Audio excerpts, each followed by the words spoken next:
eine Spitze nach unten zeigt. Das heißt androgen. Männlich, weiblich. Ja? Gut, böse, Yin, Yang sozusagen. Der Kopf nach unten ist das Androgene, was im Prinzip das Satanische aufweist.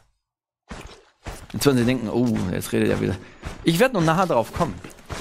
Aber merken Sie sich einfach, dass sehr viel mit okkulten Symbolen gearbeitet wird, was man auch aus der Freimaurerei heraus kennt zum Beispiel. Ist es nicht auch interessant, dass das Parlament in derselben Architektur gebaut wurde, wie eben dieser anscheinende Turmbau zu Babel?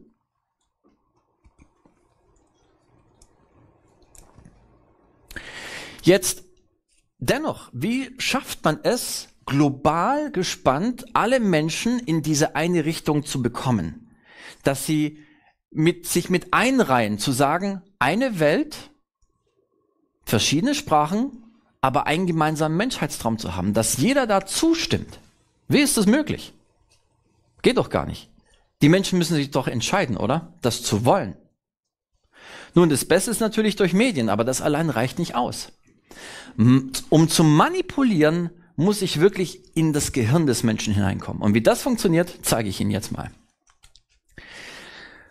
Unser Gehirn besteht aus mehreren Teilen, die für bestimmte Wahrnehmungen verantwortlich sind.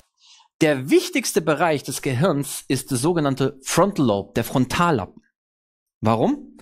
Weil in diesem Bereich die Spiritualität, die moralischen Werte, der Wille und der Charakter geformt wird.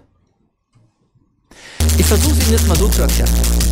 Auf dem natürlichen Wege geschieht Folgendes. Wenn wir Informationen hören oder sehen, wird es zuerst durch unseren Frontallappen gefiltert. Und diese Information wird dann entweder in die linke oder rechte Gehirnhälfte abgelabert und das, was wir uns noch behalten wollen, landet ins Unterbewusstsein. Ja? Das wäre der normale, natürliche Weg. Ja? Frage, wie entsteht Charakter eines Menschen? Durch Erfahrung. Auch, ja. Durch Gewohnheiten. Auch, ja. Erziehung. Auch, ja. Aber das allein reicht nicht aus. Um einen Charakter zu festigen, muss etwas geschehen bei Ihnen. Die Wiederholung. Auch? Es steht sogar dran. Willen. Selbst wenn Sie Erziehung haben, das Kind muss sich doch entscheiden, es zu wollen, nachzuahmen, oder? Ohne den Willen kann keiner was tun. Wenn Sie nicht wollen, machen Sie es nicht. Ist doch klar. Aber jetzt kommt alles, was Sie gesagt haben. Umso öfter Sie es wiederholen und Sie wollen es, dass es sich wiederholt, dann machen Sie es auch. Ihr Wille ist das A und O der ganzen Entscheidungsfrage. Und umso mehr ich Ihren Willen unterdrücke und in falsche Richtungen lenke, umso besser kann ich Sie steuern. Nämlich nach Emotionen, nicht nach klarem Denken. Deswegen handeln die meisten Menschen nur aus dem hohlen Bauch heraus, aus Emotionen und nicht nüchtern nachgedacht. Weil wir es verlernt haben, zu denken. Und mittlerweile hat man ja herausgefunden in den Studien, dass Kinder mittlerweile es nicht mehr schaffen, 10 Minuten konzentriert an einer Sache zu sein. Sie schaffen es nicht. Es geht nicht mehr. Wir haben eine Generation gezüchtet, die nicht in der Lage ist, 10 Minuten konzentriert an einer Sache zu arbeiten. Geht nicht mehr. Vorbei. Geht nicht mehr. Also heißt, dass dieser Bereich ein Angriffspunkt ist. Und die Medien nutzen genau diesen Bereich, um unseren Willen zu lenken und zu steuern. Ja, wie kann das denn passieren? Es gibt, und da können Sie, denke ich, jeden Psychologen und Wissenschaftler erfragen, ich meine, ich weiß es ja selbst auch, dass es einzig und allein nur möglich ist durch Hypnose. Einzig und allein durch Hypnose. Und jetzt lesen wir mal, was Hypnose grundlegend bedeutet. Jetzt nicht vertieft wissenschaftlich, sondern wirklich einzig und allein, was Hypnose bedeutet. Dort heißt es, als Hypnose wird ein Verfahren zum Erreichen einer hypnotischen Trance bezeichnet, welche durch vorübergehend geänderte Aufmerksamkeit und meist tiefe Entspannung gekennzeichnet ist. Die Begriffe Hypnose und hypnotische Trance werden häufig synonym verwendet. Jetzt Achtung. In diesem Zustand sind sowohl die Ansprechbarkeit des Unbewussten, Hinterkopf, als auch die Konzentration auf eine bestimmte Sache stark erhöht, die Kritikfähigkeit des Bewusstseins, Frontallappen, in gleichermaßen reduziert. Also was mit unserem Kopf passiert, ist Folgendes. Der natürliche Weg wird plötzlich umgedreht. Das heißt, durch Hypnose schalte ich meinen Filter vorne ab. Und jede Information, die ich jetzt bekomme, landet zuerst ins Unterbewusstsein und wird von da abgerufen. Jetzt stellen Sie sich das bitte mal vor. Ihre Psyche ist ein Haus. Und nur Sie und Sie allein haben den Schlüssel. Sonst niemand. Wer kommt denn sonst in Ihre Psyche hinein? Es sei denn, Sie erlauben einem Hypnotiseur, in Ihre Gedanken einzugreifen. Was dann passiert, ist Folgendes. Sie übergeben den Schlüssel an jemand Fremdes. Und er hat die Erlaubnis, jetzt in Ihre Zimmer einzutreten, wo Sie Gedankenbilder aufgehängt haben. Verstehen Sie, was Sie gesehen haben, was Sie erlebt haben, was Sie alles in Ihrer ganzen Laufbahn abgehängt haben in verschiedenen Räumen. Jetzt kommt die Person in irgendeinen Raum und verändert nur ein Bild. Vielleicht hängt es woanders hin, in einem anderen Raum, spielt keine Rolle. Aber es verändert was. Was dann passiert ist, nachdem sie wach werden, ist, dass dieses Bild, was vorhin für diesen Platz da war und das Emotionen hervorruft, jetzt woanders abgelegt wurde und plötzlich merkt man, dass sie sich anders verhalten, sich plötzlich anders geben oder vielleicht sogar anders entscheiden. Nur durch diesen einen manipulativen Einfluss. Das passiert jetzt natürlich, wenn man jetzt unter Hypnose steht bei einem Hypnotiseur. Vielleicht, wenn man jetzt Probleme mit dem Rauchen hat, ja, kann man sowas sicherlich lösen. Wäre eine Möglichkeit. Aber wer sagt denn, dass ich nur dieser Person meine Gedanken öffne und nicht vielleicht noch anderen Einflüssen?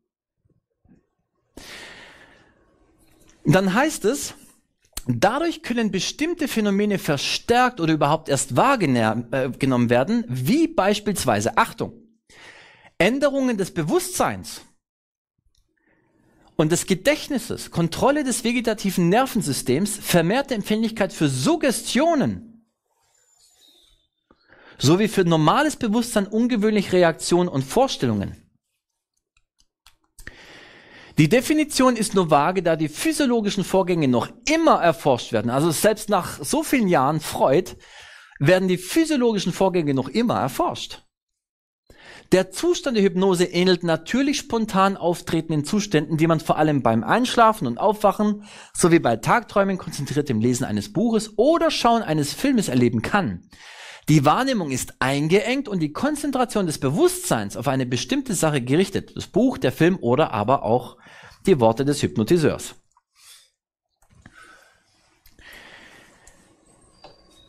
Jetzt, eine meiner beliebtesten Autorinnen hat im Jahre 1901, und ist keine Psychologin, ja, und es gab damals noch kein Fernsehen und Hypnose erst recht nicht. Das hieß auch früher ganz anders.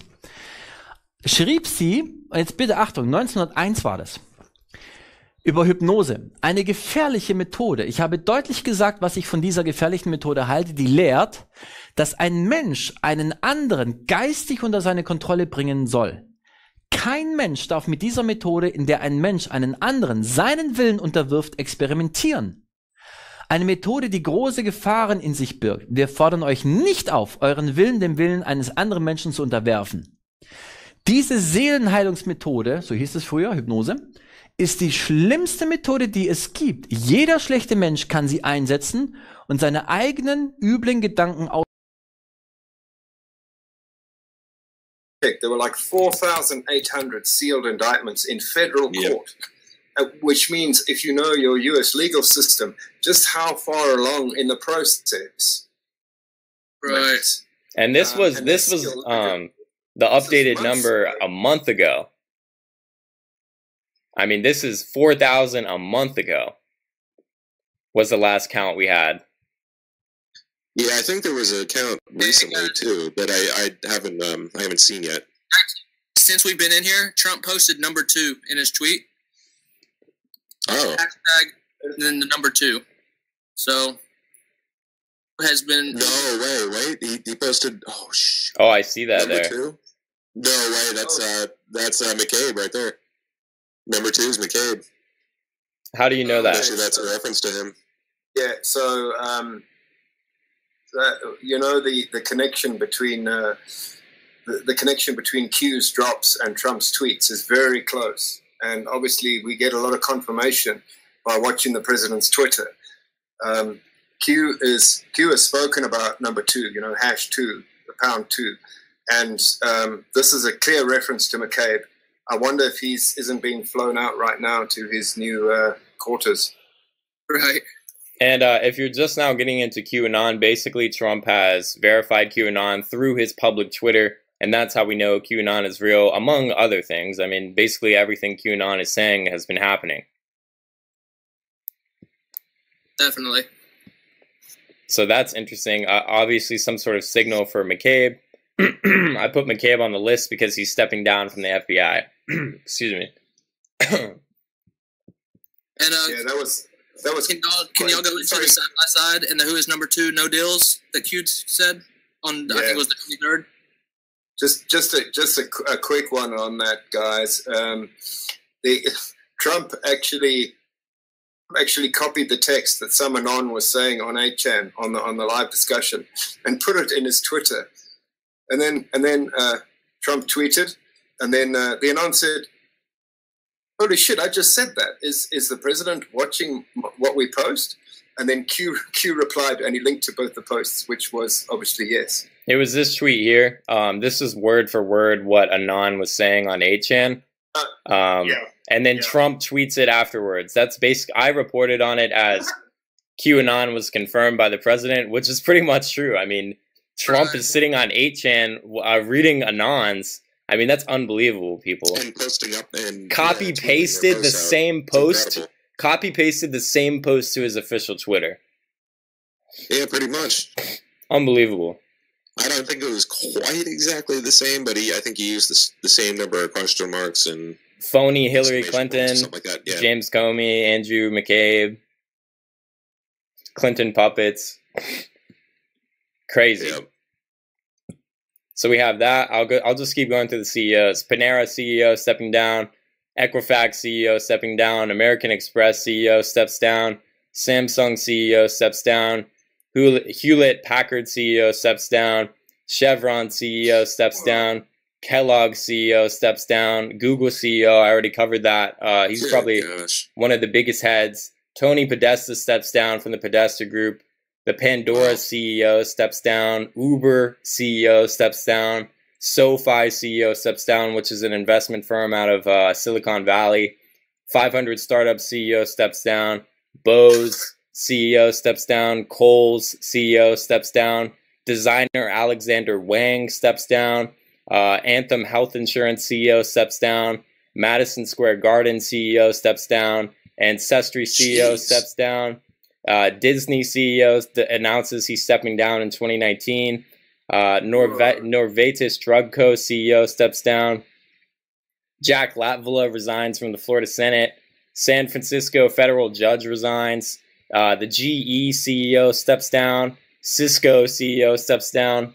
Excuse me. I mean, it's just unbelievable. I'm just going through them. It goes on and on and and on. There's even more. There's even more. Tenet Healthcare CEO steps down. The Vanguard CEO steps down. J. Crew CEO steps down. Amtrak Is CEO. this all within the past month? This is all in December? This is all 2017, not just December. Still, either way, that's incredible. I mean, the Trump presidency is what I'm trying to highlight here. None of this would have happened. None of the Harvey Weinstein stuff, none of the Google stuff, none of the FBI corruption getting out would not have happened if Trump didn't become the president. That's what I'm trying to illustrate with these actual happenings, these factual happenings of these people stepping down in real life. I mean, it's real, people. Hashtag the storm. We got somebody wanting to know that link. Could you share that link? Yeah. Let me just throw it in the description, I guess. There's a few threads, so I'll probably just link all of them once I start going through them. Cool. And then Boot Club. Somebody want to? We've got a bunch of hashtag Boot Clubs going on in this chat box right now. Yeah, we can touch on the boots. Didn't we just have Jackie Spear added not too long ago? She's the newest member, or is there another one that I don't know about? I think that's the newest one there. What do you, in your own opinion, what do you think the boot is? It's got to be That's a good question. It's got to be an ankle tracker. A tracker. I don't know what else it could be. GPS tracker. That way she can't escape, and if she tries to, they'll be able to turn the plane around, right, or do something of that nature. We know where you are at all times, and we can hear you breathing. And then we got Mega Anon. Is Mega Anon a LARP, or is this real info for Mega, or what's going on? No. Okay, let me explain something. So I've chatted to Megs a lot when she was on 4chan. Well, not chatted to her. Yes, I have had some interactions with her, and I have watched all her stuff from earlier this year. But then about 2 months ago, somebody claiming to be her and said that QAnon was just a bunch of 4 social media interns who had access to President Trump's Twitter. Utter bullshit.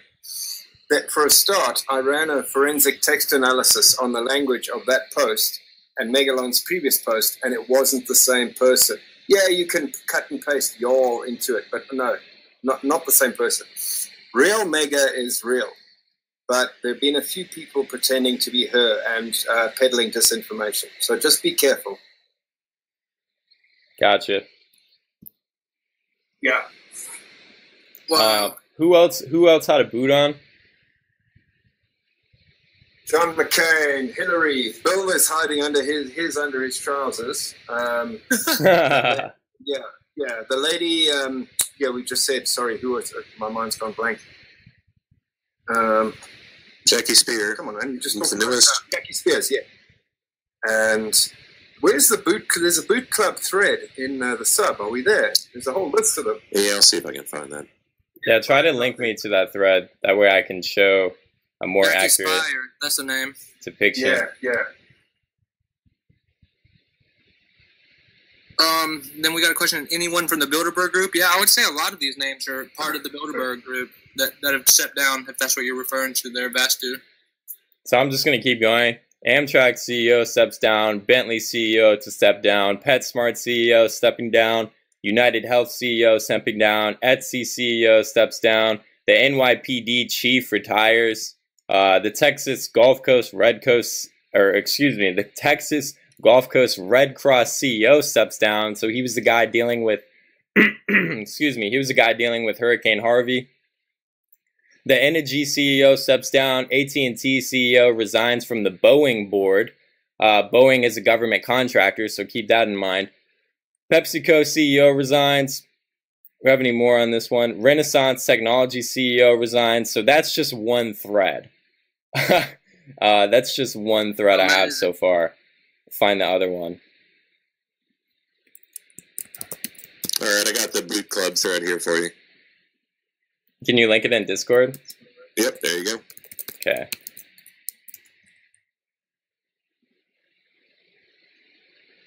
Nice. Him too, her too. It's good. Oh no. Yeah, I love it. Oh, here we go. Hillary Crooked Clinton in October. John McCain, November. Kirsten Sinema, she's a Democrat, Arizona. What? She's even tweeting McCain about it? I feel your pain. Oh, interesting. Are you serious? That is rich. Oh, that's wonderful. Dave Trott, Republican of Michigan.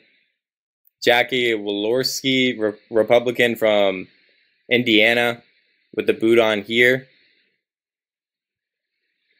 Not slick at all.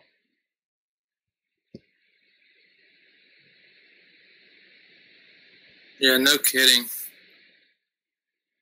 Damn, I had the question of the hour here, and I lost. Oh yeah, Tyler, hashtag AI. What do you think about the whole AI thing there, Baruch? That is some poor guy who is mentally ill. He's either schizophrenic or he's in the middle of delusional psychosis. I used to do this. I'm sorry. I used to do this for a living. I used to counsel these people. It is sad. I feel for yeah, that. it is. I do. It's very sad. He has, unfortunately, because his brain chemicals are messed up, he has absolutely no concept of reality. and any kind of fact that is presented to him or logical reasoning just gets kind of filed away in the big, all the sparks and burnt out synapses in his brain. It is absolute nonsense. Q communicates with us, the mods, on the subreddit directly. Right. And he's a human being. He speaks like a human being. He makes typos. He's got a wicked sense of humor. He is a man, or certainly more, a team of people. So ignore this whole AI thing. It is a distraction. Now, are they using some sort of AI that we aren't aware of? Probably. Yeah, I'm sure they are. But I mean, It doesn't matter to us. In the end, it doesn't. What matters is the information that we have to get out to everyone. And spending time on all these other absurd tangents is just, it's a waste. Yeah, exactly. I would just like to take a firm stand. I mean, this is my own take on it. It's not AI. It's a group of people that are actually connected to the president. You can see that they're using military code. I mean, it's not a robot. I mean, that's just ridiculous. And if it were, would it really matter? It wouldn't really matter because it's leading us to it's leading us to the right information, and now we're covering all the people that are really in the swamp.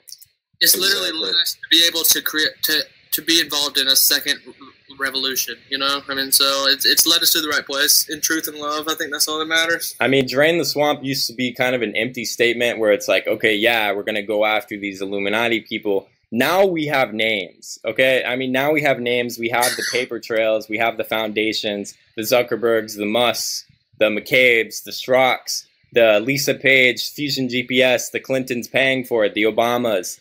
I mean, it's unbelievable how far we've come since the Trump presidency. You're exactly right. And I think when people ask, is it almost over?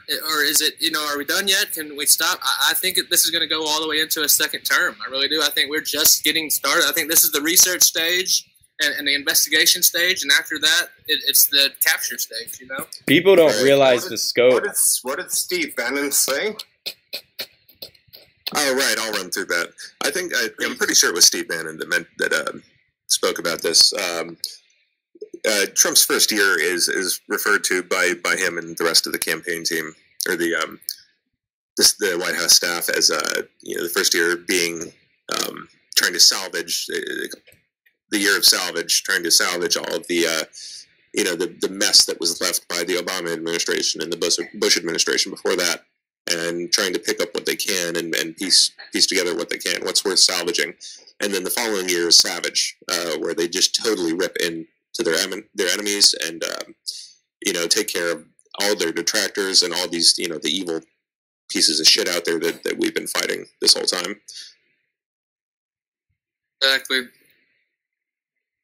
GTO Mama says, when is the execution stage? Well, we would have to think it's got to be before his second term is over, if he even gets one. So the day of the rope approaches. For sure. Yeah, I mean, let's not get impatient here, people. We have to understand what we're seeing here is a revolution. It's a once-in-a-lifetime type deal, and it's not going to happen overnight. It's not going to happen in 2 weeks. It's not going to happen in a month, people. I mean, you have to understand the full scope and connection of the network of people, whether child trafficking, money laundering, or fraudulent people. They're all connected, and that's how the storm is forming. Exactly. I think we've all kind of got acquainted as friends with the mindset of we might be here for a while, Exactly. So there's a second thread here. I'm just going to keep going through the resignations. I think it's really important to show factual evidence of the storm rather than just speculating. So the Build Direct CEO resigns, Menninger Clinic CEO resigns, Puerto Rico Power Authority CEO resigns, Chicago Public Schools CEO resigns, the Sony CEO steps down, Mexican TV mogul CEO of Grupo Televisa, it's the biggest TV company in Mexico, he stepped down. The Drax CEO steps down. They own the UK's largest power station. The GoDaddy CEO is stepping down. Israel Oil Refinery CEO steps down. The Arconic CEO steps down. Verizon CEO steps down after they take over Yahoo. The Saks Fifth Ave CEO steps down, which is actually the Hudson Bay CEO. They're the parent company. Nokia CEO steps down. The Winn-Dixie CEO resigns. Tiffany CEO steps down. FanDuel CEO steps down. The Miss America CEO resigns. The Starbucks CEO resigns. Nissan CEO steps down. Epic's CEO steps down. Potbelly CEO steps down. Lionbridge Technology CEO steps down. The Cedar Fair CEO steps down. Prominent theme park mogul JCPenney CFO steps down. The Under Armour CFO stepping down. The Auto Trader CFO stepping down. The NAACP Spokane CEO stepping down. Obviously, Harvey Weinstein resigned. FBI McCabe is stepping down. He was the head of the Uranium One investigation. The FBI lawyer Baker is stepping down. I think his name is James Baker. James Comey is fired. That was in March. David Rockefeller died this year at 101. Chester Bennington and Chris Cornell were found dead. Actually 2 months apart, and they were really good friends. Right. Michael Flynn resigns. Obviously, we know he's a big part of, he was supposed to be the one that had the list of the top pedophiles in the government and around the world. Scaramucci was fired after 10 days in the White House. What did he even get accomplished? Well, Reince Priebus was fired, and then he got fired. Nothing is a coincidence, people. So the Clinton Foundation shuts down the Clinton Global Initiative. I think that's a really big deal. Right after Trump gets in, I think this was January of 2017, they completely shut it down. Why do you think that is? That was a huge deal. The Clinton Foundation was, based on my hundreds of hours in CF General, was the Clintons' money laundering and child trafficking conduit worldwide. So basically the arm of the Clinton Foundation that was trafficking, the Global Initiative, was completely shut down in January of 2017. So in the chat box, we got a lot of people saying Q posted, Q posted. Today in general, I think it's been happening in between 221 probably and I don't know which ones, but we've had a fake Q. Yeah, it wasn't the real Q, and let me make an embarrassing admission. It actually caught me out for about 30 seconds. I immediately said, hey, Q. Oh, man. Yep. Yeah, what happens is some guy, if you put your trip code in the name thread, then it looks as though it's Q, but it wasn't. And also, he was clever. His first fake post looked like a stringer. So, boy, I was on it like a fly on, right. And on shit. But for confirmation, Q has not posted since Christmas. He has not posted. Yeah, I don't see it on here. I'm looking. Yeah, so no new QAnon since Christmas, just to let you guys know. And the last time he posted, he was basically letting us know that military operations were underway, and we need to pray for these good actors. Or something. Or we something. Don't know quite what, but something was happening, yeah. Yeah, the last post was that picture of of General Washington crossing the Delaware.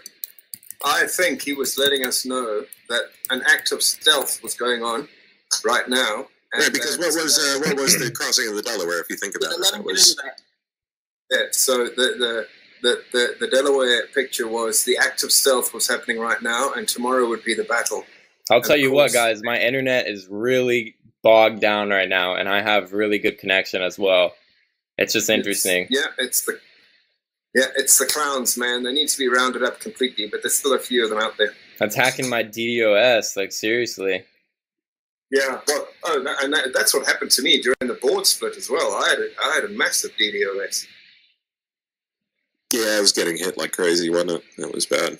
But I think what Baruch there is trying to explain is that that picture represented a moment of George Washington and his team. They were pulling a stealth mission, and the day following was the Battle of Trenton, which we all know how that went. And so that turned the tide of the revolution, and we're in the middle of the second revolution right now. He's on to something there with maybe that picture was symbolizing that this is an act of stealth that's about to bring something humongous forth, But I think in his last post he did say, good people in harm's way or something like that. Pray for those that... Right. Something, and so he normally never says that unless a big event is. Do you guys mind joining in prayer? Just a real quick one. Yeah, do your thing. All right, cool. Go So for it, man. I'd just like to pray for everyone in harm's way, the good actors helping us out in the peace movement, the enlightenment movement, the white hats in the government, the people in harm's way, right, of the good versus evil battle. We know those evil people are out there and we're going after them right now. And they're most dangerous when you have them in a corner, right? So please, God, just stay with us. Be with Trump, be with Alex Jones, be with everyone standing up for truth, all of us patriots out there, and especially the people directly involved. QAnon, the whole Q team, the whole military ops, the whole operation going on. Just be with them. Let us shine your light, God, and thank you so much for everything you've done for us. In Jesus' name I pray. Amen. Amen. Yeah. Good stuff. Amen. Man. Yeah, let me. For sure. I do want to say I don't think I've ever mentioned this to you, but thank you for doing those prayers, dude. I enjoy those. I think they're really important, even if just for morale, and you know you don't believe in that. Right. I think that's just really important. And I really appreciate the fact that you do that. Yeah. I just What- closed my eyes and raised my hands while he was praying, and I felt awesome. You know, Even so if you, it's- I mean, even if you don't believe in organized religion or a God, even if you believe in energy, which a lot of people do, even if they're not religious, if you focus your thoughts, if multiple people focus their thoughts on a certain issue, it actually can Well, affect. What do we think meme magic is? It can affect reality, sort of, right? So yeah, permutation of the same thing. That's what meme magic yeah, is. I mean, It's the same way. that's the whole idea of prayer, is focusing your thoughts on a central idea to try to change your actual reality. Whether or not you're spiritual or religious, that's the whole idea behind prayer. So, you know, I see people, atheists get a little rubbed the wrong way, but they will. Can I just jump, dude? Can I just jump in here and make a very important point? I'm Yeah. sorry to interrupt you. no problem, dude. The subject that we're dealing with, where we're talking about Luciferians, Satanists running the world, which is soon to be proved to be absolutely true, and they traffic children, and they sacrifice them, and they rape them, and they harvest their organs. These people really do believe sacrifice kids to Moloch, and they go through the ceremonies, okay? So it's actually quite irrelevant what we believe. We are fighting a very great evil where these people really do take it seriously. Right. So I think you're absolutely right that we need to take it seriously. Yeah, it's truly objective evil too. This is not a religious fight. This is a moral battle.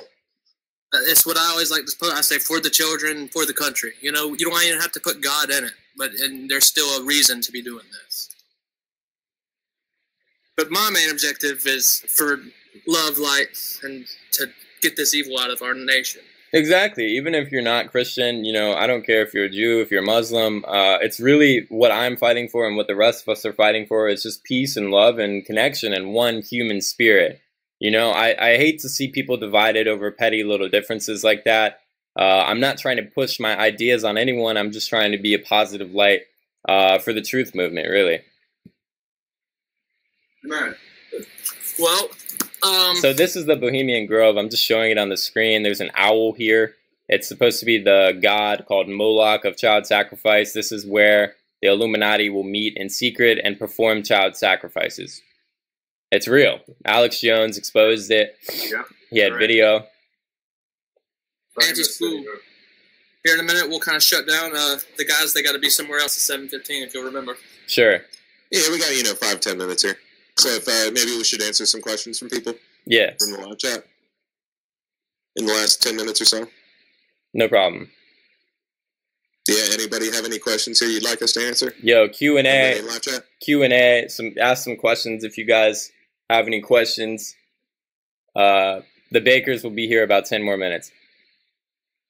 But yeah, you're right on with the whole Bohemian Grove, man. Like there's something crazy and weird going on. Someone asked about Assange's situation. That's something we could maybe touch on. Yeah, go ahead. Because that's been tied into this whole thing. Math, you want to take that?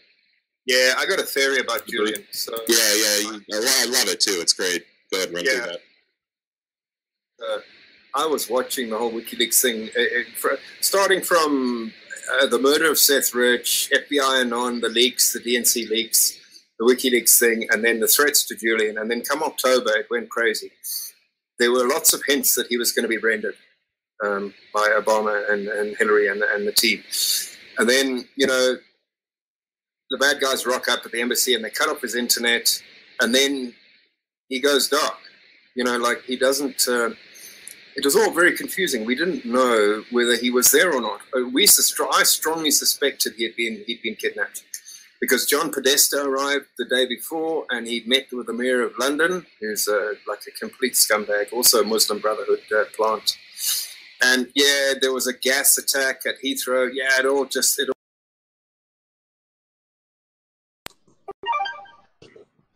Good morning, everyone, and welcome to this week's broadcast of Technocrime Fighters Forum, episode number 41. I guess it's the last one of this year, and we're kind of going to do a retrospective of kind of talking about what we may have accomplished this year and looking forward to what we hope to accomplish in the following year.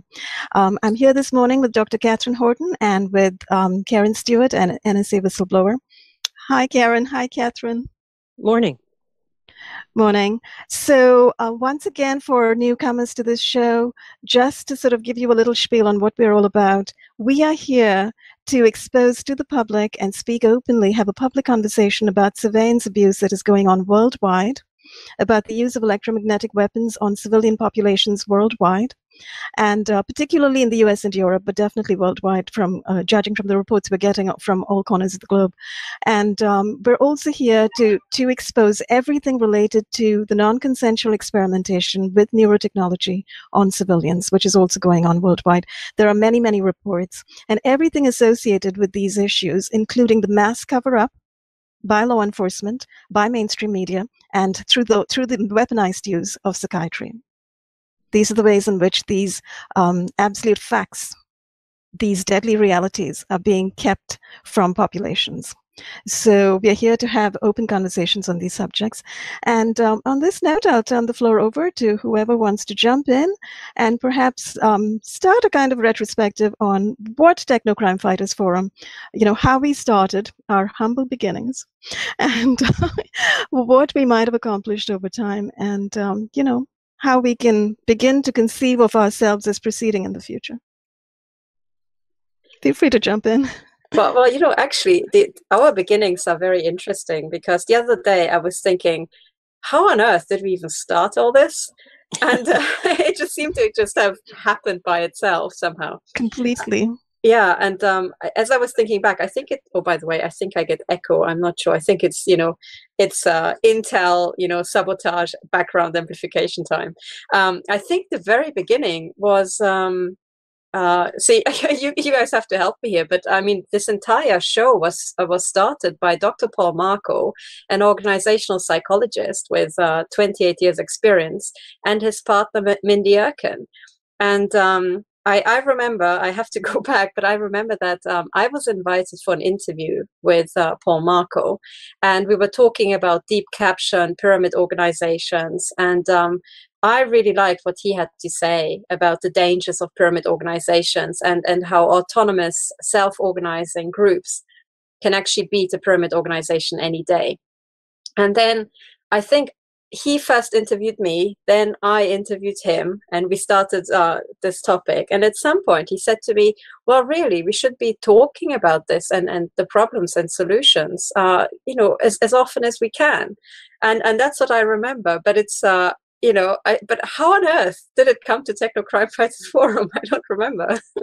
Well, I'm so glad you pointed to Dr. Paul Marco, because there's no way around it. He was the progenitor. He was the founder of Technocrime Fighters Forum, and he's been a Technocrime fighter with us, for a long period of time. And judging from his last email, which unfortunately I haven't had time to respond to as yet, he does want to come back and be invited back on the show as often as we want to have him. And seriously, we do want to have him.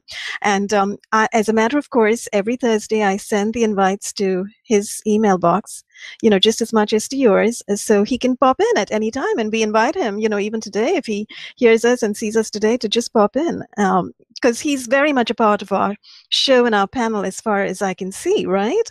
And I do recall Dr. Marco, by the way, was the first person I've done a couple interviews since then, but the first person with whom I personally did an interview on the whole scenario of my targeting, of my being targeted. And I was introduced to Dr. Paul Marco by Dr. Eric Karlstrom.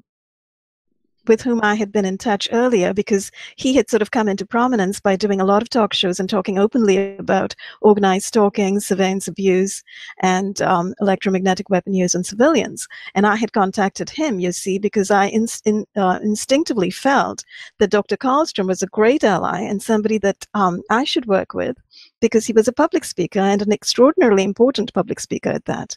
Highly eloquent, highly articulate, highly erudite with his background in academia, right? So I had made a connection with Dr. Karlstrom, and then Dr. Karlstrom connected me with Dr. Marco, and Dr. Marco wanted to interview me, and I did that. And I'm so glad that I think at some point after that, that he connected with you, Catherine, and then you had a series of conversations back and forth. You interviewed each other, etc. And I was following all of all of that with great interest. And then somehow he suggested that, that he was going to run this conversation. And we were on email, we were talking about a name, right, for this panel. Because I think initially it was called a TI talk or something like that. And then we all kind of objected to the use of the term targeted individual, because it's an absolute joke. We all know. It may have started from, kind of meaningful beginnings, but at this point, it's become associated through the devious use of mainstream media association with that term with paranoia, delusion, psychotic, lunatic, etc., etc. It's gotten all sorts of connotations attached to it now, and I think all of us objected to that term, and we decided to come up with a more power term. And if I'm not mistaken, it was Karen Stewart who came up with techno crime fighters, and that's what we ran with, right, Karen? I really don't know who came up with it. I think it was a group effort. See, I also remember that it was Karen's idea, but yeah. Okay. Just take right. credit, Karen. Yes, Karen, take the credit, please. It's the end of the year. It's your Christmas end of year gift. There we go. It's take credit where it's due. So we went back and forth, and then, I think you came up with the term, and we were like, techno crime fighters. Now, of course, some people have told us that sounds very Hollywood. But I think it's apt, right? I mean, we're talking about high-tech crime over here. This is high-tech crime, incredibly high-tech, sophisticated high-tech. This is neurotech crime. It's electromagnetic weapon crime. It's radar surveillance crime. And what else? It's nanotech crime, right? Right. So that's super high-tech. It's cutting-edge tech. It's the technology that agencies and large government bodies like DARPA have developed over time and are currently using without a word to civilian populations. And the way they are trying to keep it secret is by shutting down TIs, shutting down those reporting victims of surveillance abuse and surveillance crime, by calling them lunatic and paranoid and delusional and psychotic and this, that, and the other. And for that, we have ample evidence in the ridiculous entries, for instance, on in places like Wikipedia and Rational Wiki, and then the stream of articles coming out from incredibly deceptive. Now, these are flagrantly deceptive articles. They are seeking to construct a parallel reality. This is literally a parallel construction in mass media, in mainstream media. Ridiculous stream of articles from the New York Times, the Washington Post, the Daily Beast, various publications, right? And I'm actually looking at all of these articles currently, and I ask anybody who has awareness of these articles, these lying articles, to please send them to me, because I'm at this point gearing up to write a massive article taking down this media takedown of the reports of targeting and surveillance abuse. So that's going to be my gift to the world for the new year. But, I can't do it without everybody's help. So I ask everyone, join in, send me your info, and anybody who sends me info, your name, if you want it, will be mentioned in the article as being, among the team of researchers and reporters who are Well, like I said, we have absolutely stunning support. We all together or individually get the benefits of other people's research, and they tend to be incredible artists. we don't have the time. No one person has the time to comb through everything. But we've got an astonishing number of excellent researchers who also watch this program, and they have a vested interest in making sure that the truth gets out and the most reliable sources are quoted. And I can't say enough. They're astonishing people, wonderful people. So your efforts are not unappreciated. They're extremely appreciated. And there's mega talent out there, and we thank you for sharing it with us. Absolutely. And I think it also has to be emphasized just how much we have actually achieved over the last year. We as a community of victims and everybody who's supporting us, because the mainstream media likes to portray it as a fringe issue, but I doubt that it is fringe. I mean, I had to go into hiding just a few weeks ago, so I was traveling about and I saw a couple of people, and I was just amazed that wherever I went, people have heard about this, you know? So it went from barely anybody hearing about this, about at the start of 2017. And now at the end of 2017, I can go pretty much anywhere and I will find eventually somebody who will have either heard about microwave weapons and this sort of targeting, or even was a victim. I mean, the second half is also scary because it implies that this program has ramped up, you know, and pretty much everywhere in Europe is now affected. But, you know, the upside is that now you can't ignore the issue, and bit by bit we will inform everybody. So I think all these, the tweets, the YouTube videos and the websites and the social media campaigns are really paying off. Yes, and I thank everybody who engages with us on Twitter, you know, on Facebook, and who actually, as Karen said, brings forward information and gives it to us, who sends us, you know, people who send us emails with documents. I'm really grateful for all of that. Thank you. Even if I haven't had time, you know, to respond to every email and every communication, be assured that I will get to it. I'm just kind of usually always working through a number of actions that I need to complete for every single day. It's literally got to the point where there's so much on my desk right now. And I know that's the same with Catherine and Karen as well. We are very grateful for all communications from you, and we just ask you to be a little patient to hear back from us. But, you know, we do thank you. We thank you hugely because you are participating in this exposure. What we are really doing here, I think, on Technocrime Fighters Forum, week after week, is engaging in public exposure and public disclosure of these crimes, which are being kept classified, which are being kept secret, and which are being covered up with lies from mainstream media. So we're here, obviously, also to expose the lies, the infamy, the perfidy of mainstream media in covering up these crimes. These are the crimes of the 21st century, you know, along with a slew of other crimes, right? Child abuse, child trafficking, everything else. There's a whole slew, and every now and then we try to touch on other crimes as well. One thing I wanted to mention also is that we do focus on the use of electromagnetic weapons on civilians, but as the investigative reporter Janet Phelan has brought to our attention, chemical weapons and bioweapons are also being used in populations. You know, she has written extensively and eloquently and articulately and brilliantly about her own experience of being targeted with chemical weapons. And this is a point also to be stressed. The most extraordinary journalists are being attacked. The most outspoken journalists, the journalists with the most integrity and the most spine are being attacked. Mainstream media, the journalists in mainstream media, you know, are living comfortable lives right now. Why? Because they are publishing lies. They're publishing lies and deception. They're minor birds. They're minor birds. They just repeat what they hear. They don't even understand what they hear. So they're just, that's it. They're minor birds, and they're well-paid minor birds. Minor birds is a great, analogy.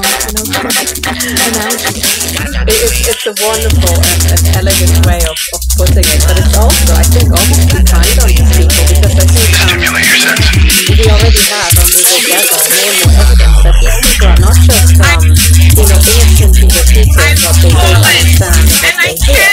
They are actively and knowingly covering up crimes against humanity. Which means that a lot of our journalists are actually criminals. They are war criminals. You know, they are covering up the systematic abuse of their own peers. I mean, that's how treason.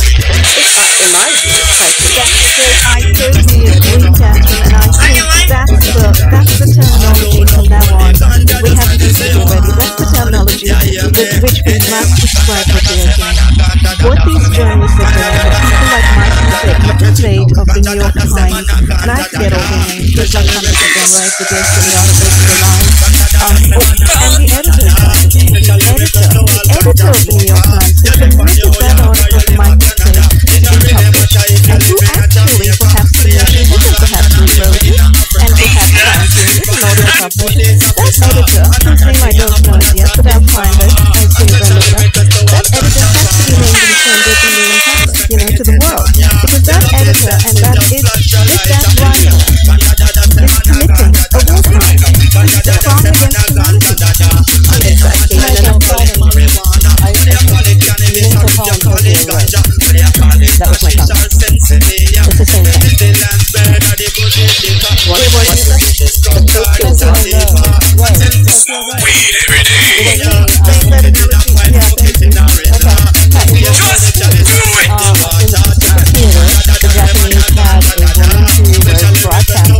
Americans, and she basically was deriding them, telling them, "Oh, you poor boys, your government has sent you here to die. You have no chance against the great Japanese empire. Oh, and we see that the blah blah fleet is here, and we want to wish Captain so and so, Commander so and so, a happy birthday." You know, showing that they knew all about certain people. They just were propagandists, just basically broadcasting to totally deter the American troops, the American Navy. So that's what I'm calling Mr. McCabe and the people behind him. They are essentially associated with the deep state. Oh yes, that's brilliant. Actually, that should be part of general education. You know, absolutely. And on one hand, they are publishing propaganda, but it's you know, I mean, take for example Luke Harding. You know, I will not stop going on about him because it upset me so much. In his case, I informed him about, you know, actual crimes being committed by rogue elements in the British government and in the intelligence agencies, who are not just murdering me and mutilating and murdering me silently as a foreigner, but also my British family and other people in Britain. And all he had to say to me, laughingly, was, "What's your nationality?" And that was a perping term. It was one of these things I was conditioned, you know, to trigger on by a long series of MI5 agents back in Oxford. And the question was so out of, you know, order and so out of the actual relevance. stream of our... It was out of relevance. It was yeah, absolutely. It was absolutely not relevant. And the entire point was to basically laugh in my face and say, I'm MI5 too.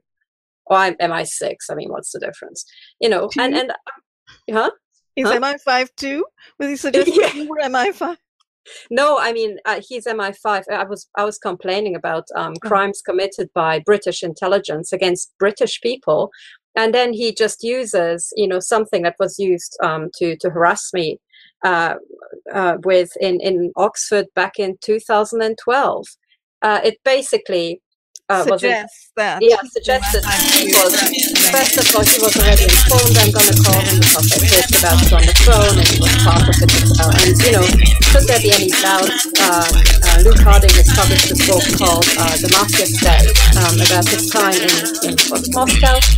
Yes, Moscow, I think, in Russia. And the KGB started harassing him, pretty much like this type of harassment. I mean, this was intelligence agency harassment. And they broke into his flat and they stalked him and, you know, yada, yada, yada, because they identified him as an MI6 agent. So, you know, Luke Harding was pretty much stupid enough to put in print that the KGB had identified him as an MI6 agent. And I can't let them, you know, yes. What a fool. But anyway, imagine. So Luke Harding, it's relevant because Luke Harding was the journalist with whom I spoke when I attended the court case, Berezovsky versus Abramovich, back in 2011. So when I realized I was being harassed by British intelligence and that it was following me abroad and so on, I, of course, and when I realized that they're also murdering their own people in Britain, of course, I went back and I took the business card I had been given by Luke Harding himself, and I called him and I said, "Hey, you worked on the Snowden files, you know, you're into this sort of investigative disclosure, supposedly. Are you interested in the fact that British intelligence is murdering British people on British soil? And then I elaborated about the crimes against me and against other people and their weapons. And he's just listening to it carefully. His first and only question was, what nationality are you? And that was his only question. And he thinks, well, as a British journalist, that's the best you can do.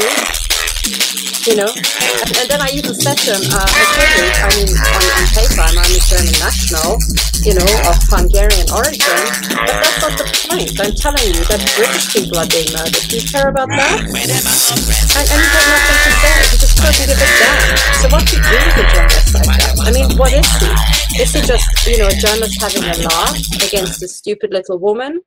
Or is he actually a war criminal who's actively covering up the murder of his own people? I mean, this guy should be dragged in front of a court, I think. Well, he, just like everybody else who's working inside mainstream media, you know, in every one of these big newspapers, which used to have big followings, which no longer, I think, have big followings, and which many people are waking up about, all of these journalists are literally not really journalists. You know, they're literally agents. They're literally intel agents working for the CIA, working for MI5 in Britain, working for the NDB in Germany and Switzerland and wherever. They're working for intelligence agencies. They are people with language skills and language backgrounds and, you know, English backgrounds and English majors, no doubt. But they're bringing all of that ability, skill set, and competence to bear to work as MI5 journalists. Now, an MI5 journalist is not really a journalist, but really is an agent wearing the cloak and the facade of the journalist. You know, so obviously they're promulgating an agenda, and what that is a part of, we know it's a part of Operation Mockingbird, of course. You know, the carry on of Operation Mockingbird into modern times, but it's also ramped up. It's also part of that whole scheme of psychological warfare that's being conducted by militaries and intelligence agencies today against civilian populations, by the state against their own populations. It's happening in the US and it's happening in Europe. It's happening in every country in Europe and everywhere around the world, which of course, you know, brings up the question of who exactly is conducting these ops. Is there a single army, a single intel agency, a single group of banksters and crooks behind it all, etc.? And I know, Catherine, that we've talked at length back and forth about that quite a bit. And we've discovered that there is indeed a certain single strategic agenda, and that agenda is against human populations. It's about the takeover of human populations. It's about totalitarian fascism across the board and the complete suppression of individuality, the complete suppression of human power and human selfhood. As you know, these people in these dark militaries, in these black ops, are kind of gearing up toward a world of transhumanized, artificial intelligence-led, robotized, quieted, passived down populations that are completely mind-controlled, nanotech, and controlled to bits, you know, with tech.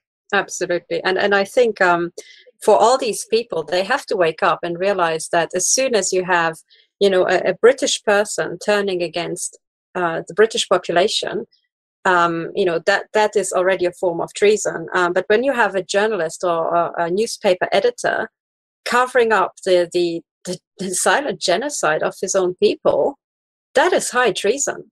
Because every newspaper has an actual function in the state.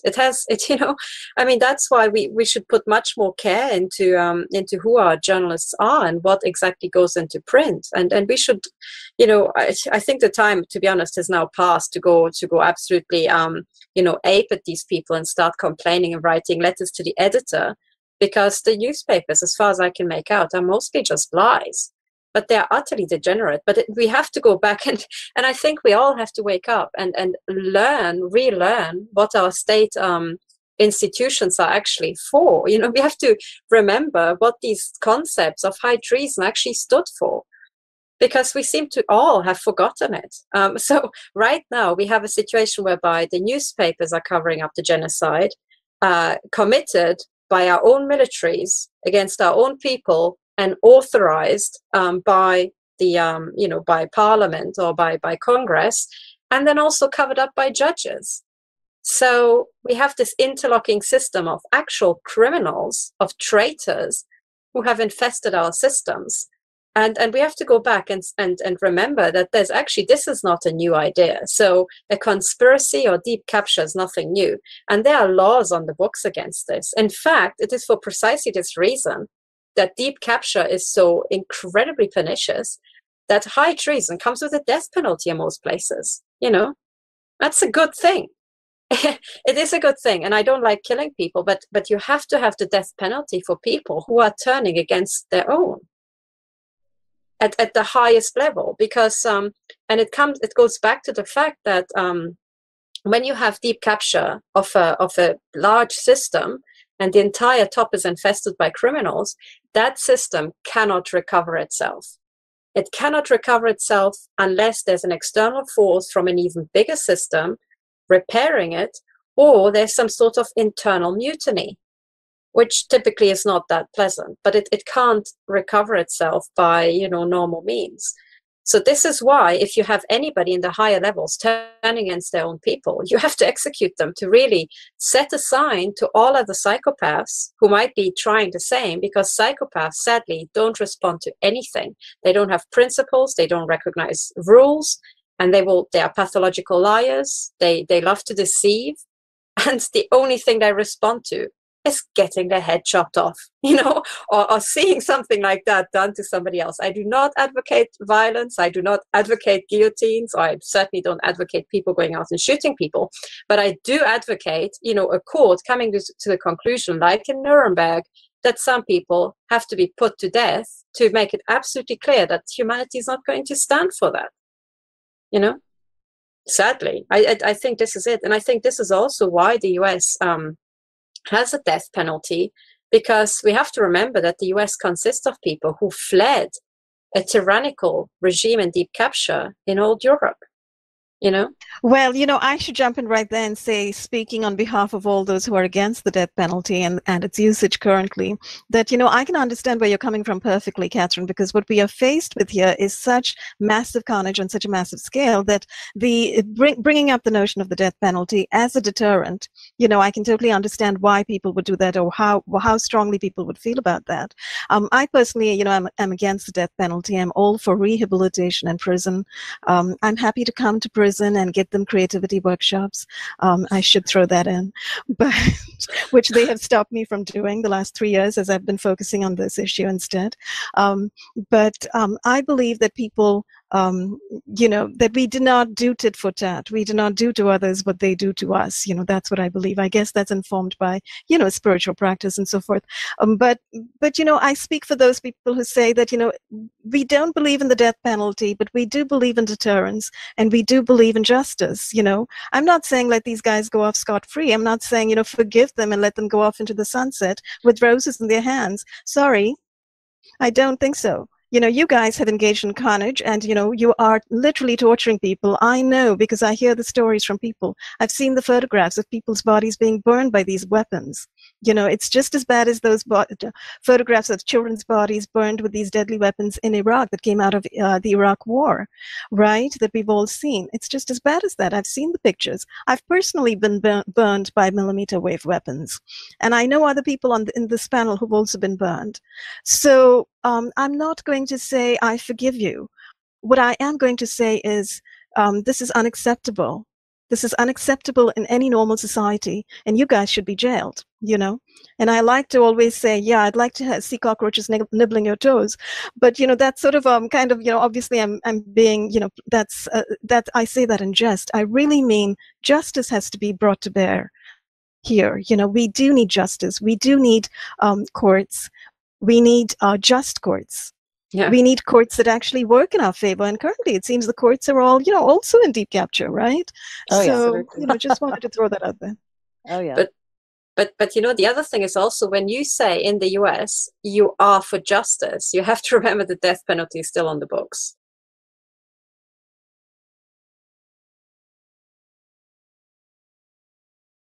More than 40 people were killed and dozens wounded in a suicide bombing at a cultural center in Kabul, Afghanistan. Thursday, we'll have details on that in the newscast here at the top of the hour, and then Robert Siegel will talk to Reuters Kabul bureau chief for an update on the details of that terrorist attack. Light snow diminishing across the state by this evening. Lows tonight single digits in the south to teens below in the north. A reminder of our top story in the south. The president of Afghanistan has condemned a bomb attack that killed more than 40 people at a Shia cultural center in Kabul as a crime against humanity. Laura Mossman of the International Crisis Group told NewsHour that Shia Muslims were being deliberately singled out by the Islamic State in Afghanistan. What it wants in Afghanistan is to establish a caliphate in this land and to counter the Shia influence in Afghanistan, which is more focused on Iran. The latest headlines from the BBC Newsroom. Liberia's Electoral Commission says the former international football star George Weah has won the presidential election. And India's lower house of parliament has approved legislation to outlaw the Muslim tradition of instant divorce.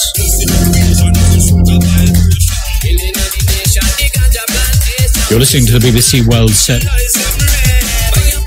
Turkey has been named as the world's worst jailer of journalists in 2017.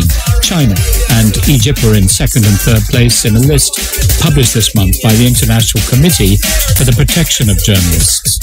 President Erdogan's clampdown on the media has accelerated since the failed coup in July 2016, with many journalists accused of connections to the US-based cleric Fethullah Gulen, who's been blamed for the coup, and also of associations with the Kurdish militant group, the PKK. Can Dündar's arrest predated the recent purge. The editor-in-chief of the Cumhuriyet newspaper was arrested in 2015 on charges of disclosing state secrets and espionage. He was on bail during his trial and now lives in exile in Germany. I asked Can Dündar if, in his view, there had been any easing on people working in the media in Turkey this year. Unfortunately, I don't see any hope for the coming year, because the last 2 years, 1.5 years after the military coup, media is almost under full control of the government, and it's getting worse. We have 150 journalists in jail and making Turkey the biggest. And the number is still there. And I don't see any kind of softening in this policy. President Erdogan would argue that, for instance, the failed coup last year presented an existential threat to Turkey. Likewise, the PKK, the Kurdish separatists in the southeast of the country, they present an existential threat to Turkey. Therefore, he must move against them and those who sympathize with them. Which is partly true. Turkey, in fact, survived from a very dangerous military putsch, but then turned into a kind of police state where there is no, under the state of emergency, and in which all the demonstrations were banned and the parliament is useless, media is under control. So yes, we survived from a military government, but now we are facing with a police state instead. Do you see any light at the end of the tunnel? Do you see any prospects for optimism in Turkey? Yes, I do. The last referendum results show that at least half of the country is still resisting this authoritarian government. They are suffering at the moment. They are separated. They are weak. They are scared, but they are still voting against Erdogan. And for the first time, President Erdogan lost the support of the big cities in Turkey, together with the young generation's vote, which represents the future of Turkey. So I guess the opposition is getting stronger day by day, and the economy is failing. So next year will be a very difficult year for the government, and that's why I'm optimistic about the near future. But what happens next? What is the alternative to President Erdogan, who remains very popular, does he not, in Turkey amongst those who support him? Exactly, but bear in mind that he's controlling the parliament, the government, police force, army, judiciary, business, academia, media. And if you're controlling all of these, it wouldn't be that difficult to govern a country and to organize the supporters. But there is no strong alternative, unfortunately, at the moment. Can Dündar, the former editor-in-chief of Turkey's Cumhuriyet newspaper. A doctor's life is never easy, but for those working in parts of the world where communities are at war facing famine or disease, it can be especially risky and dangerous. In 2017, these men and women continue to work all over the world, putting their lives at risk. They're often the only person in a community called upon to help in a multitude of situations. In London, training has been taking place to help surgeons cope when they walk into unexpected situations, whether it be a bullet wound or the birth of a baby. The BBC's global health correspondent, Tulip Mazumdar, has been to meet them. So, what we're going to do, the first position we don't have to turn on, my service, are going to get to deliver. This afternoon's session is focusing on what to do when the birth of a baby goes wrong. These doctors are from countries including Iraq, Nigeria, and Palestinian territories. What unites them is that they're often required to deal with cases they weren't trained for. They've been awarded scholarships from the UK-based David Knott Foundation to try and learn new skills that could help them in unexpected situations. I'm Abdurrahman Saad Suleiman, General Surgeon from the city of Mosul, Iraq. Dr. Suleiman stayed in Mosul throughout so-called Islamic State's rule, which finally ended earlier this year. He says it was 2 years of hell. You are not safe, even not only when you are doing your job. You are not safe. There. Mosul are under their control, even hospitals. So when you go there, if you want to do something that they don't want, you may put your life under danger. Simply, they might kill you. Here we're looking particularly at obs and gynae, women giving birth. What was that side of things like? Because of course these things continue through war, don't they? Women giving birth. All the specialists in obstetric and gynecology should be women. Otherwise, ISIS will take you or kill you because they don't allow male to practice obstetric and gynecology there. So Abdul, this is the Helping Babies Breathe station. So we're using the software kits that we're going to give you hopefully to help when you're in Iraq. Shane Duffy is a London-based consultant obstetrician and gynecologist who is leading today's training. The course is being run by the Royal College of Surgeons. Having worked in many developing countries, he's come up with a free app that doctors can use to guide them through common problems that they might encounter soon after a baby's born. Use it with the doll, okay?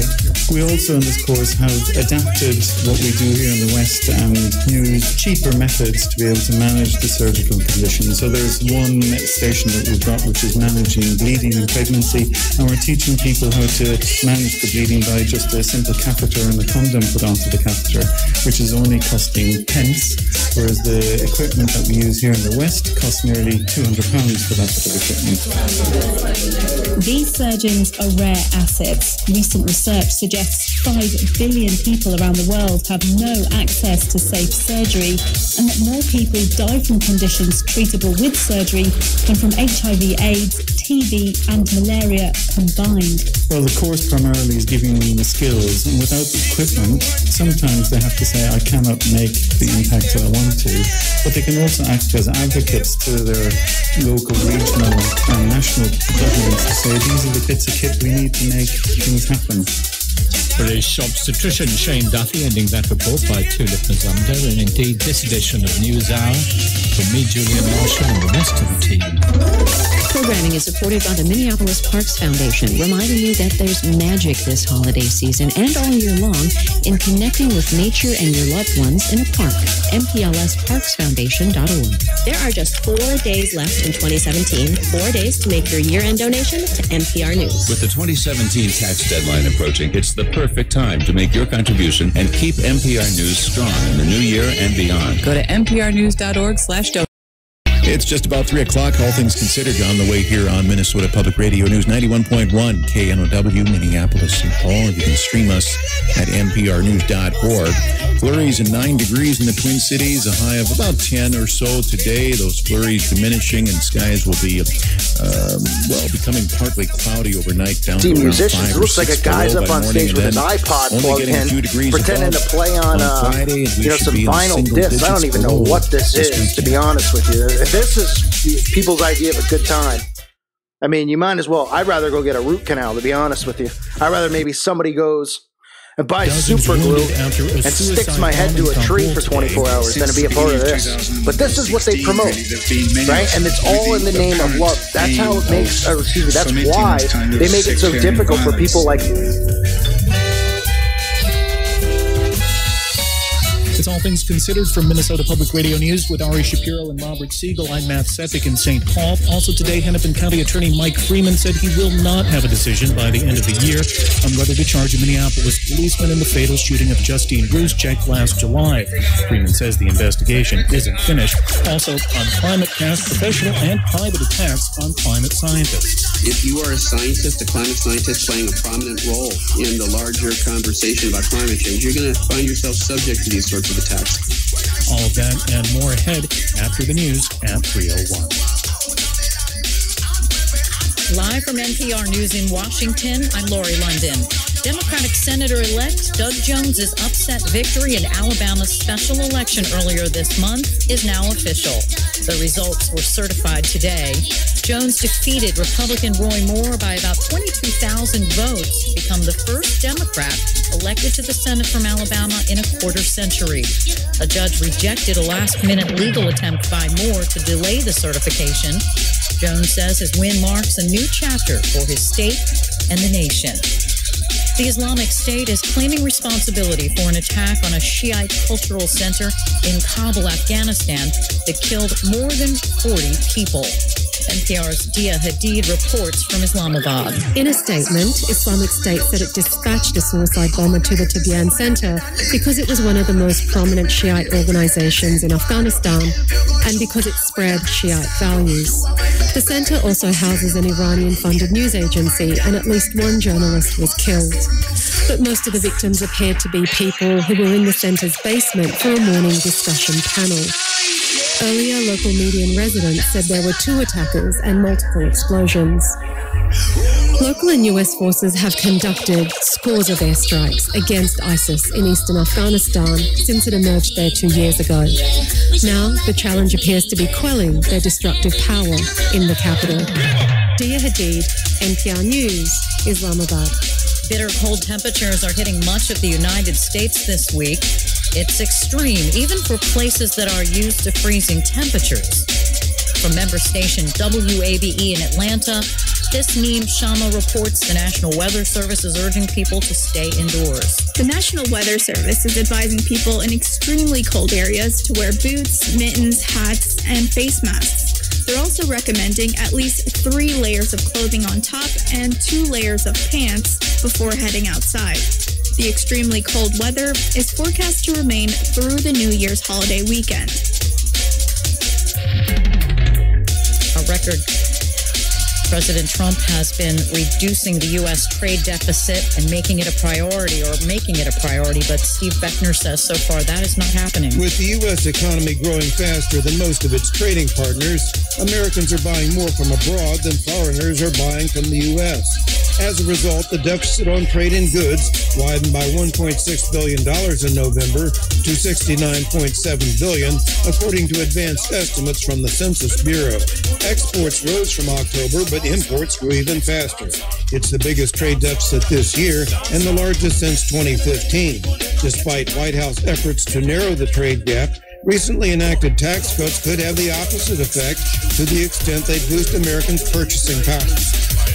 Support for news comes from LogMeIn, makers of GoToMeeting, a collaborative meeting platform committed to helping get work done in today's modern workforce. Learn more at GoToMeeting.com. From Minnesota Public Radio News, I'm Stephen John. The Minnesota Twins say they're investigating after a woman leveled assault allegations against a player today. Elizabeth Dunbar reports. The woman, Betsy Bisson, is a photographer who has covered Twins games and events. She says the incident occurred in 2015 at an autograph session at a Twin Cities area mall with third baseman Miguel Sano. According to Bisson's account published on Twitter, she and Sano were on their way out of the mall when he grabbed her by the wrist and tried to kiss her. She says she resisted and said no, but that Sano persisted and tried to pull her through a door. She says she continued to resist and that the struggle lasted 10 minutes before he let her go. Both Bisson and Sano have not responded to interview requests, but Sano told TMZ the incident never happened. A statement issued by the Twins says they were only just made aware of the allegations and take them seriously, but had no further comment.